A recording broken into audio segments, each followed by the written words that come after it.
We have 2 citizens, residents in Minnesota who are dead. Many who have been hospitalized and have permanent injuries from the way that they were assaulted and treated by ICE and Border Patrol.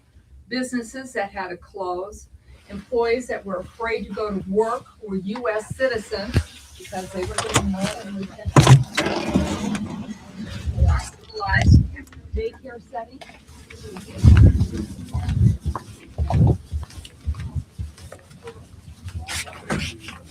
It was a disaster for our economy and for so many families in Minnesota. Let me just close with this before I turn it over. The State of the Union is in great peril. The economy's not good. People don't have confidence in the federal government to do the right thing anymore. And we have a president who keeps insisting that he won Minnesota 3 times and now wants to see our voter rolls and the rolls all over across this country. I expect President Trump to keep being the denier in chief that he has been since he lost the 3 elections in Minnesota. And with that, I will turn it over to, let's see, should we go by district number? How about my twin sister from the 5th district? Thank you, Madam Dean. Um, Thank you all for being here today. I am grateful to my colleagues, Congresswoman McCollum and Congresswoman Craig, for their leadership. Tonight, Donald Trump will deliver the State of the Union. We know his speech will be full of lies about how our nation is thriving under his leadership. We know that it is BS. Our constituents are facing economic ruin because of his policies. American families are hiding because Trump's masked goons are roaming the streets looking for people of color. American businesses are suffering from unlawful tariffs and sky-high prices. Donald Trump funnels billions into his family's businesses and is shaking down his own government for $10 billion. Americans can't afford health care. They can't afford rent. They are weighted down by the mountains of student loan debt. The pedophile protection party in chief has instructed his Justice Department to cover up the Epstein file. So far, only half of the Epstein files have been released. No additional prosecutions have been announced, and our FBI director is partying it up in Italy on taxpayer dime. The truth about the State of the Union is this: our country is on life support, and the American people are the ones paying the price. Minnesotans are here today to continue to shine a light on what is actually happening and continues to happen in our state. Over the past few months, our state has shown the country and the world what it truly means to be Minnesota strong. Our communities have been under siege by a hostile, unhinged, and unaccountable federal government. Through the so-called Operation Metro Surge, federal immigration agents flooded our neighborhoods, not to protect us, but to terrorize us. This federal occupation resulted in the deaths of 2 of my constituents, Renee Good and Alex Preddy. Renee was a mother, a daughter, and neighbor. Alex was a VA nurse who dedicated his life to caring for others. They both should be alive. Their deaths should be investigated, not covered up. And we know what accountability for these officers would look like if it wasn't the Trump DOJ obstructing justice. Because none of this terror was accidental or unintentional. It was part of a coordinated effort to target Black, Brown, immigrant, and Muslim communities through fear, actual profiling, and intimidation. Tonight, I'm bringing 4 Minnesotans, individuals whose stories reflect the human cost of this reckless operation. Their goal was to make people feel that they do not belong, regardless of their regardless of their citizenship, regardless of their rights, regardless of the law. But to their surprise, our communities did not flinch. In the face of violence, Minnesotans organized. We protected one another. We checked in on our neighbors. We showed up at schools, at mosques, at churches, at community centers. We showed up with love instead of fear. This is who Minnesotans are. And instead of cowering, Minnesotans has shown that true resilience and resistance looks like. And we will continue to stand together. Black, brown, immigrant, Muslim, working class, united in the fight against authoritarianism. We are Minnesota strong, and we will never back down. Thank you, and I now turn it over to Representative Angie Craig. Thank you so much. Thank you, Representative McCollum and Representative Omar. There's no sugarcoating it to anyone. Minnesota has been through a lot this year. All of us standing here today have witnessed the Trump administration terrorize our communities, whether that's through Operation Metro Surge, tariffs, political violence, or otherwise. Tonight, I expect to hear a whole lot of lies from this president. We've heard them over the past 2 months as he and his administration have tried to sell the narrative that Operation Metro Surge was intended to keep our communities safe, intended to keep and get violent criminals off our streets. We know that isn't the case. Just ask my guest, Angel Silva, whose mother, Concepcion, was detained at an immigration hearing. She was in Minnesota with a work permit and was on her way to attaining legal permanent residency.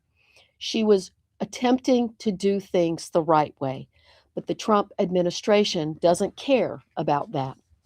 After being held at the Whipple Center in Minneapolis and later El Paso, Concepcion was forced to make the unthinkable decision to self-deport back to Mexico, leaving behind her family in Minnesota, including a 10-year-old child.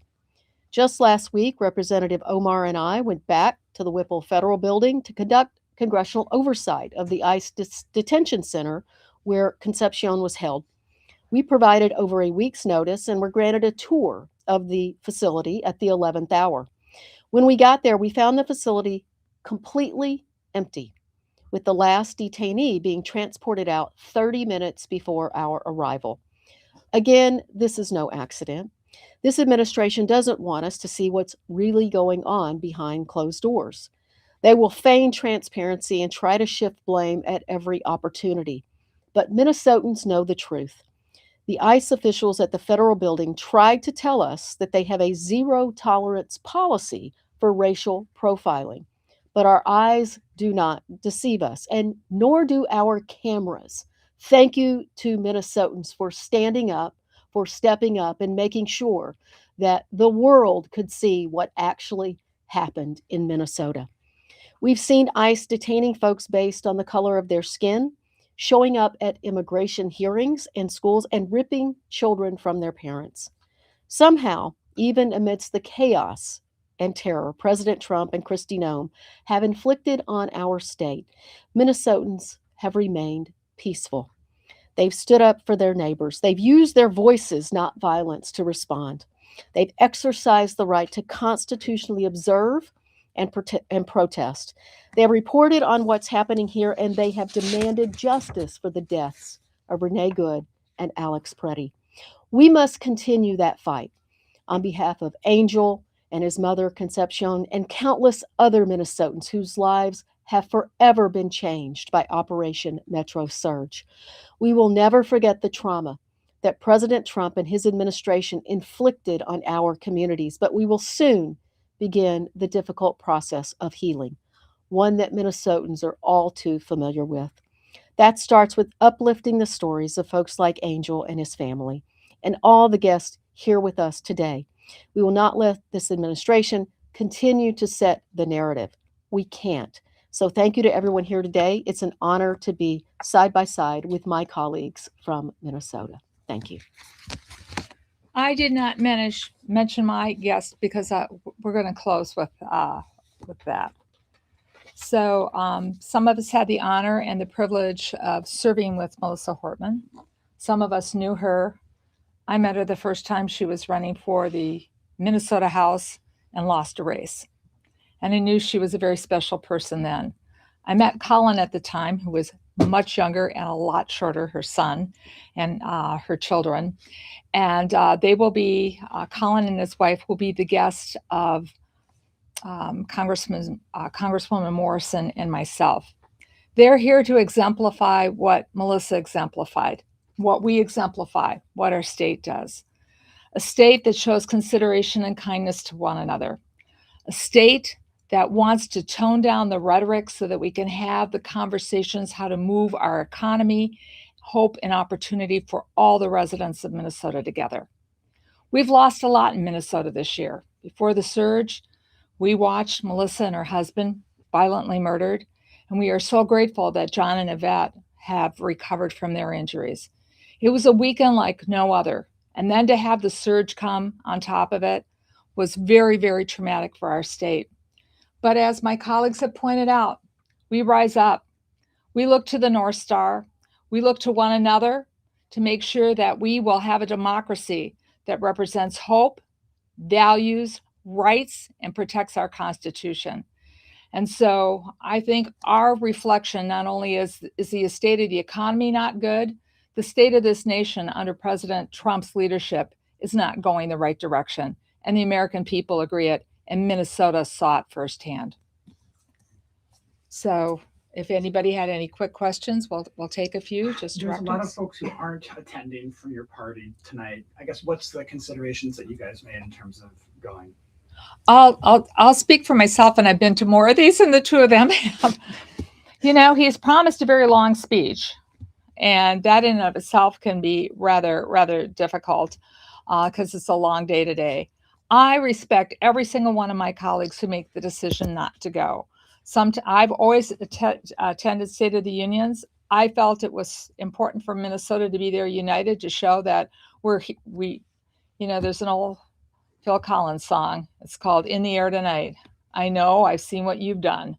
And we're going to be there to witness that firsthand. But I know you've talked to some of our colleagues that aren't coming. They have really good reasons, many of them. Yeah. I mean, I would say this is our house, and we're not leaving it because we have someone coming that we do not agree with. And so I've always attended the State of the Union, and I will continue to do that. And I'll just end with this. I would rather stick forks in my eyes than be here tonight to listen to Donald Trump talk about the State of the Union.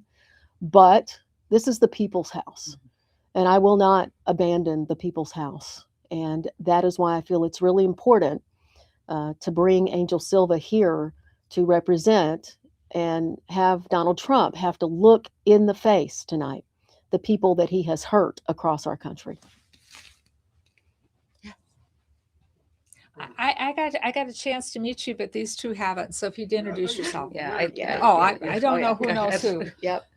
I'll marry somebody before it's done. So. But Michael Jones from Wolf Upon a Hill. Thank you all for doing this.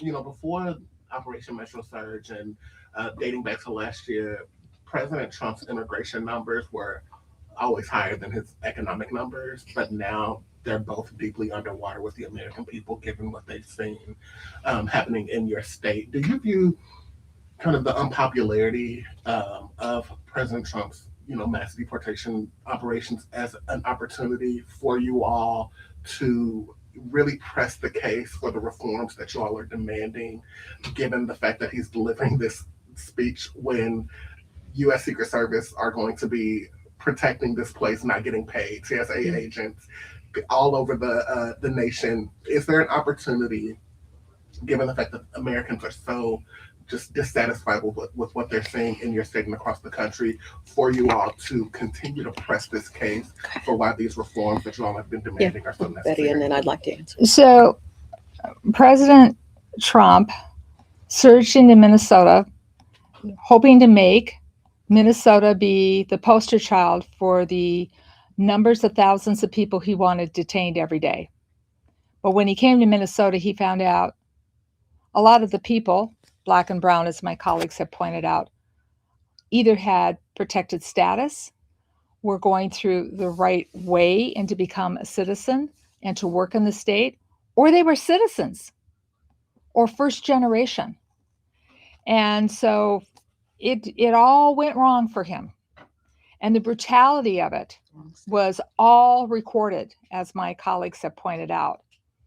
So we just said they have enough money to operate. I'm on the Appropriations Committee, Homeland Security for the ICE and Border Patrol for the next 5 to 7 years. They don't need any money.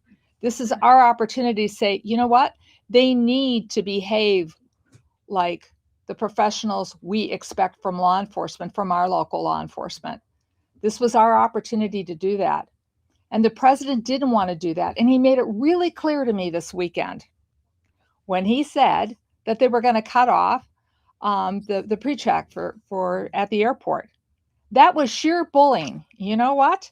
He thought that would make all of us run back here and say, we don't care for any reforms. You don't have to identify yourself. You can assault people. Nobody's going to be held accountable. It didn't work because the American people are on to him that he is a bully.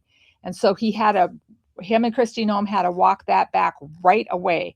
They're going to try time and time and time again. But my vote is going to be to protect the citizens, the residents, the visitors here, not only in my state, but around the country, from people who are acting illegally and unconstitutionally by detaining people and physically harming them. And in the case of Minnesota and other places around the country, seeing them not be able to go back and have dinner with their family because they were killed. I just, as someone who represents a congressional district that's a third Democrats, a third Republicans, and a third of my voters don't like Democrats or Republicans, I think it's really instructive that in my conversations back home, independent voters 100% believe that Trump's tactics, Kristi Noem's tactics, and ICE in Minnesota went way too far. And so I think when you look at a 26% approval rating nationally for President Trump, he is coming into the people's house in the weakest state he has ever been in all of the excruciating years that we have had to endure his presidency. And why that is because he hasn't made affordability better in this country. Farm bankruptcies are up 46% across this nation. Voters, independent voters, have seen the brutality of Trump and Kristi Noem's ICE. And so 100%, I think he's going to have to face the people of this country. This is the people's house. He's going to have to face us tonight. May I say anything more, please? Oh, No? I would say, we just for the search, I know Representative McCollum alluded to this earlier in her opening remarks. There's $300 million in damages to our businesses. I represent Minneapolis along with 13 other cities. One of the business corridors in Minneapolis on Lake Street, just 2,000 businesses, they are losing $30 million per month. That impact does not have a Democrat attached to it. It doesn't have a Republican attached to it. It doesn't have independent attached to it. That is an economic impact that is going to be felt regardless of who you vote for or whether you vote or not. We know that the tariffs, as we've talked about many a times, have had devastating impact. Minnesota has a $22 billion trade with Canada. Many of our businesses have been impacted because of his reckless tariffs. We know that soybean farmers are railing as he, gives $40 billion to Argentina, and then they're doing trade with China instead of doing it with us. And so if Minnesota, which is, a smaller state, is experiencing this kind of economic devastation, you bet every other state is as well. And the American people understand their pocketbook. The American people understand what it means to have a president that actually cares about their pocketbooks. And the American people understand what it means to have a stable leadership. The kind of chaotic leadership that they are seeing is not the one that they signed up for. And it's not the one that makes us feel good. And it's not one that makes us look good in the eyes of the world. And so I look forward to continuing to amplify this message. Thank you all for being here. Just to clarify, that $300 million is just from the Operation Metro Surge. Yes, just in Minneapolis. Right. Yes, we haven't gotten to St. Paul numbers. We haven't gotten, to the numbers across Minnesota. And economic damage to businesses. Yeah, just Operation. in Minneapolis. Yeah. And that doesn't include what Minneapolis is facing with police overtime. What the cost will be that Minnesota's absorbing for our National Guard to protect citizens outside of the Whipple building. It doesn't include what our school districts are facing with this. This is a real economic underpinning to what our colleagues are facing back home in the Minnesota State Legislature. And, everybody kind of mentioned Canada. The only thing we want to have a friendly disagreement with Canada about Hockey. hockey. Well, we argue about fish in the round too, but We did fish just and beat hockey. them, Hockey. So, but we won. We That's just why we we just need beat to be, them. We need to be Minnesota nice. We won. Thank you. Yes, of course.